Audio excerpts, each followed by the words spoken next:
रात के 12 बजे उत्तर प्रदेश के एक छोटे से स्टेशन पर एक ट्रेन आकर रुकी। उसमें से नीरज अपनी आंखें मलते हुए नीचे उतरता है और देखता है पूरा स्टेशन खाली था। नीरज को यह देखकर ज्यादा हैरानी नहीं होती। वो जानता था ये छोटा सा स्टेशन है और यहाँ रात के समय में इक्की दुक्की ही ट्रेन रुकती है। और वो यह भी जानता था कि अब उसे इस समय कोई ऑटो या रिक्शा भी नहीं मिलेगा। नीरज स्टेशन से बाहर आकर देखता है वहां सच में कोई ऑटो या रिक्शा नहीं था और अब उसे पैदल ही अपने घर जाना होगा। अब नीरज पैदल ही अपने घर जाने लगता है। नीरज का घर स्टेशन से 5 किलोमीटर की ही दूरी पर था। नीरज चलते चलते अब जंगल के पास आ गया था। नीरज के गांव जाने का एक यही रास्ता था जो इस जंगल से होकर जाता था।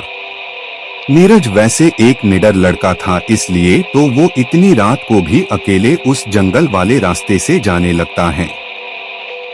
नीरज कुछ ही आगे गया था तो उसे अपने आगे से एक बूढ़ी औरत आते दिखती है। आते आते वो बूढ़ी औरत उसके बगल से निकलकर चली जाती है और नीरज के पीछे जाकर रुक जाती है। नीरज इस पर ज्यादा ध्यान नहीं देता है। नीरज अब थोड़ा और आगे ही गया था तो उसे लगता है कि कोई उसके पीछे से आ रहा है। नीरज पीछे मुड़कर देखता है तो उसे वही बूढ़ी उसके पीछे पीछे ही चल रही थी और उस बुढ़िया ने अपना सर नीचे की ओर करा था। नीरज को यह देखकर बड़ा अजीब लगता है और नीरज अपने चलने की स्पीड तेज कर लेता। जैसे ही नीरज तेज चलने का था वैसे वैसे ही वो बुढ़िया ने भी तेज चलना शुरू कर दिया था। नीरज अब थोड़ा घबराने लगा था और नीरज घबराते हुए भागने लगता। जैसे ही नीरज भागने लगा था वैसे ही वो बूढ़ी औरत भी उसके पीछे भागने लगी थी। नीरज वो बूढ़ी औरत को अपने पीछे भागते देखकर उसके दिल की धड़कन बढ़ने लगी थी। नीरज ने भागते भागते अब जंगल भी पार कर लिया था। जंगल पार करते ही नीरज को कुछ लोग एक खेत के पास बैठकर आग तप रहे थे। नीरज उस बूढ़ी औरत से बचने के लिए उन लोगों के पास जाकर बैठ जाता है और अपने पीछे की ओर उस बूढ़ी औरत को देखने की कोशिश करने लगता है। पर नीरज को वो बूढ़ी औरत अब कहीं नहीं दिखती। जब नीरज को वो औरत कहीं नहीं दिखती तो नीरज एक ठंडी सांस लेता है और नीरज कुछ देर वहीं बैठकर आग तपने लगता है।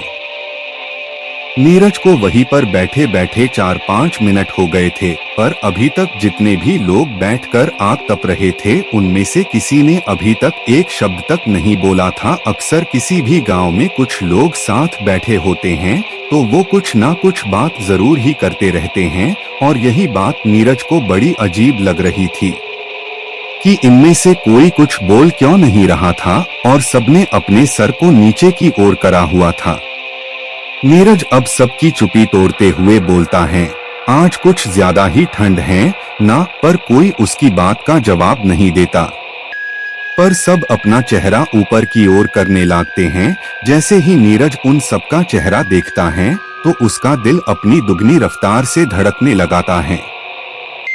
नीरज का दिल इतनी तेजी से धड़क रहा था मानो जैसे अभी चहती फाड़कर बाहर आ जाएगा। नीरज ने देखा कि उन सबकी आंखें नहीं थी और सबके चेहरे सफेद पड़े थे।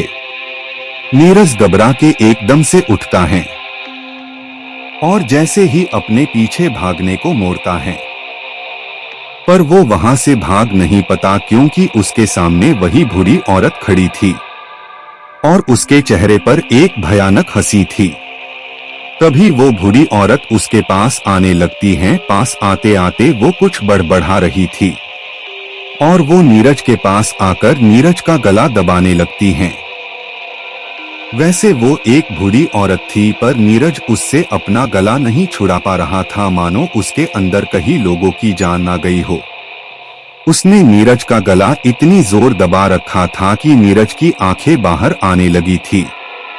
देखते ही देखते नीरज की भी आंखें बाहर निकल गई थी और वो भी उन सबके जैसे हो गया था जो सब वहां बैठकर आग तप रहे थे। अब नीरज भी उनमें से एक था।